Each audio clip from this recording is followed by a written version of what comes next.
Hello, আসসালামু আলাইকুম। আশা করি সকলেই ভালো আছেন। আজকে Adobe Illustrator এর 14 নম্বর পর্ব দেখব। তো আজকে আগে 13 নম্বর পর্বতে এইগুলো দেখছিলাম। 14 নম্বরে দেখার আগে একটু কথা বলতে চাচ্ছি, যেটা হলো যে আমাদের এখানে যে টুলস বারগুলো আছে, এই যে বিভিন্ন টুলস, আমরা যদি এই কাজগুলো যদি পরিপূর্ণভাবে না শিখি, তাহলে কিন্তু আমরা কোনো কাজ করতে পারবো না। যে কোনো ডিজাইন, লোগো বা 3D অ্যানিমেশন যাই করি না কেন, 3D যে জিনিসগুলো বানানো যায় Adobe Illustrator দিয়ে, তারপর আমরা যে কোনো ডিজাইন, অ্যালাইনমেন্ট বা যাই কিছু করি না কেন, ব্রাশ টুল, কোনটার কি কাজ, এটা যদি আমরা না জানি, তাহলে আমাদের কাজ করতে কিন্তু অসুবিধা হবে। অবশ্যই আমাদের এই কয়টা টুলস সম্পর্কে বা এই পাশে যে বেসিক জিনিসগুলো আছে, এগুলো আগে বেসিক জিনিসগুলো আগে জানতেই হবে, মাস্ট বি। এছাড়া কাজ করতে আমাদের কিন্তু খুবই অসুবিধা হবে। তো এইগুলো 13 নম্বর ভিডিওতে ছিল, এগুলো ডিলিট করে দিচ্ছি। আজকে 14 নম্বর ভিডিও। 14 নম্বর ভিডিওতে আমরা কি দেখব? এখানে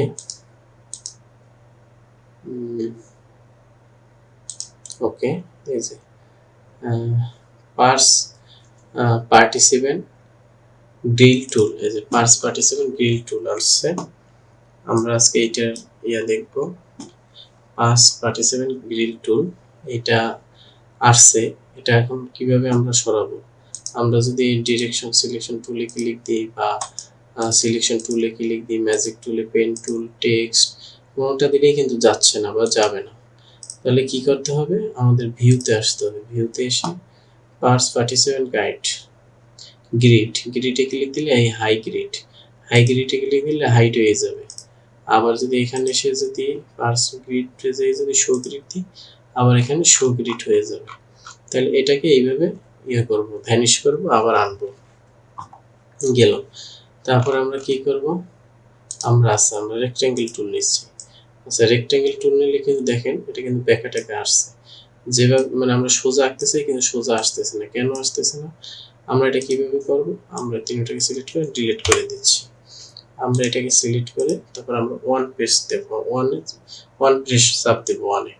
এখন এটা কোন ওয়ানে চাপ দেব? ডান পাশে যে নাম্বার লেখা ওয়ান সেইখানে চাপ দেব, না F1 F2 F3 ওখানে চাপ দেব, না এই যে হ্যাশ পার্সেন্ট, তারপরে চন্দ্রবিন্দু যে এই যে নাম্বারের উপরে যেটা লেখা 1 2 3 4 ওইখানে চাপ দেব। আমরা চাপ দেব যে আমরা যে ক্যাপিটাল লেটার, স্মল লেটার, আমরা যে সংখ্যাগুলো লিখি, আমরা যে লেখালেখি করি, তার উপরে যে 1 2 3 4 5 6 সাজানো আছে, আমরা ওইখানের ওয়ানে ক্লিক দেব।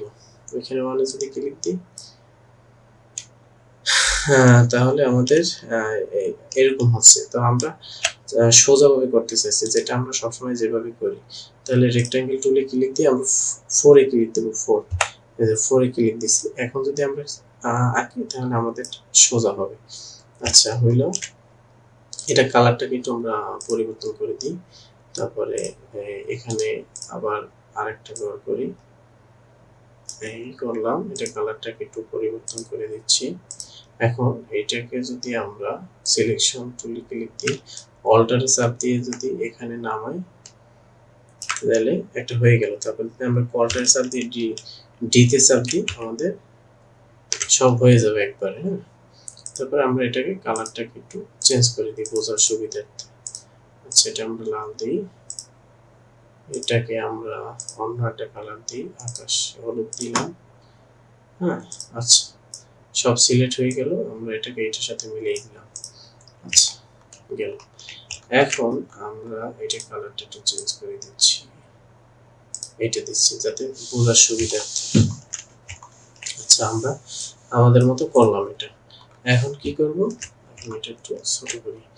আমরা এটা সিলেক্ট করার আগে আমরা যেটা যে আঁকছি, এটার আগে আঁকছি এখান থেকে পার্সেন্টেজ গাইড টুলস, এখানে যে পার্সেন্টেজ সিলেকশন টুলস, আমরা সিলেকশন টুলে ক্লিক দিয়ে আমরা বাইরে একটা ক্লিক দেব, এই মানে ভিতরে একটা ক্লিক দেব, মানে এইটার আর এটার বাইরে আর কি, ভিতরে একটা ক্লিক দেব। তারপর আমরা ওয়ান প্রেস করব, ওয়ান প্রেস করে এইটা চাপ দেব, একটা ক্লিক দেব মাউসের বাম পাশে। তারপর যদি এটাকে টান দিয়ে নিয়ে যাই, এটার সাথে মিলে যাবে। দেখছেন, মিলে গেছে। এখন আমরা আবার বাই সাইড এটা ক্লিক দিয়ে আমরা থ্রিতে চাপ দেব, এই যে ওই জায়গায় থ্রিতে যদি চাপ দিই, তারপর যদি আমরা এটা সব সিলেক্ট করি, তারপর এটা এই পাশে দিলে এই পাশে হয়ে গেছে, দেখছেন? তারপর আর যদি আমরা নিচে নামিয়ে দিই, এটা হয়ে গেছে। এখন আমরা বড় করব কিভাবে, এটাকে যদি সিলেক্ট করে তারপর আমরা যদি ওয়ান ক্লিক দিই, আমরা এর বাইরে ক্লিক দিয়ে ওয়ান ক্লিক দিব, তারপর এটাকে সিলেক্ট করে এটা যদি এই কোণা ধরে যদি টান দিই, আমাদের এটা কিন্তু পুরোটা বড় হয়ে যাবে। এটা উপরে যদি দিই, উপরটা বড় হয়ে যাবে। আর এই পাশের ক্ষেত্রেও আমরা বাইরে একটা ক্লিক দিয়ে থ্রি যদি ক্লিক দিই, তারপর সবগুলো একসাথে সিলেক্ট করে এখানে যদি দিই, এটা হয়ে গেল। এখন আর এই পাশেরটা করে কিভাবে, এই পাশেরটা করতে হলে আমরা জাস্ট একটা গোল নিচ্ছি, সরি এখানে একটা ক্লিক দিতে হলে আমাদের 2 চাপ দিতে হবে, 2 বাইরে একটা ক্লিক দিয়ে 2, তারপর আমরা এরকম দিলাম, তারপর বাইরে একটা ক্লিক দিয়ে, সরি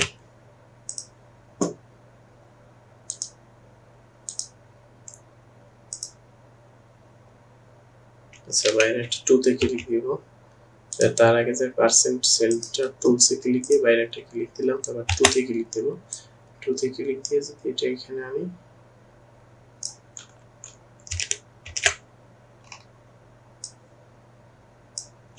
আচ্ছা এটা হচ্ছে না, হবে এটা আমরা ডিলিট দিয়ে এটাই আনি, এই যে